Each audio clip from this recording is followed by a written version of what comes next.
ಮಲೆನಾಡು ಮಿತ್ರ ಪತ್ರಿಕೆಯನ್ನ ಜಿಲ್ಲಾ ಉಸ್ತುವಾರಿ ಮತ್ತು ಶಿಕ್ಷಣ ಸಚಿವ ಮಧು ಬಂಗಾರಪ್ಪ ಶಿವಮೊಗ್ಗದಲ್ಲಿ ಲೋಕಾರ್ಪಣೆ ಮಾಡಿದರು. ನಾಗರಾಜ್ ನೇರಿಗೆ ಅವರು ಪತ್ರಿಕೆಯ ಸಂಪಾದಕರಾಗಿದ್ದು, ಈ ದಿನ ಸುವರ್ಣ ಸಾಂಸ್ಕೃತಿಕ ಭವನದಲ್ಲಿ ನಡೆದ ಕಾರ್ಯಕ್ರಮದಲ್ಲಿ ಲೋಕಾರ್ಪಣೆ ಮಾಡಲಾಯಿತು. ಇದೇ ವೇಳೆ ಲೋಗೋ ಅನಾವರಣ ಕಾರ್ಯಕ್ರಮವೂ ನಡೆಯಿತು. ಮಾಜಿ ಸಚಿವ ಕೆಎಸ್ ಈಶ್ವರಪ್ಪ ಸೇರಿದಂತೆ ಇತರೆ ಗಣ್ಯ ವ್ಯಕ್ತಿಗಳು ಈ ಕಾರ್ಯಕ್ರಮದಲ್ಲಿ ಪಾಲ್ಗೊಂಡಿದ್ದರು.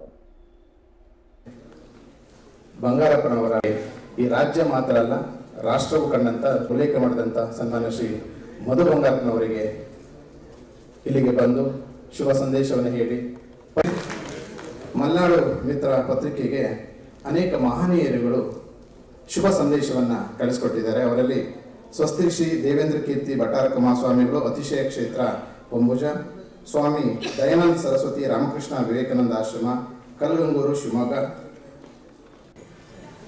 ರಾಜಕಾರಣದಲ್ಲಿ ಯಾರು ಶತ್ರುಗಳಲ್ಲ, ಅತ್ಯಂತ ಪ್ರೀತಿಯಿಂದ ವಂದನೆಗಳನ್ನು ಸಲ್ಲಿಸ್ತೇವೆ. ಆ ಕಾರ್ಯಕ್ರಮದಲ್ಲಿ ಉಪಸ್ಥಿತಿ ಇರತಕ್ಕಂಥ ಬಂಡಿ ರಾಮಚಂದ್ರಣ್ಣನವರು, SP ದಿನೇಶ್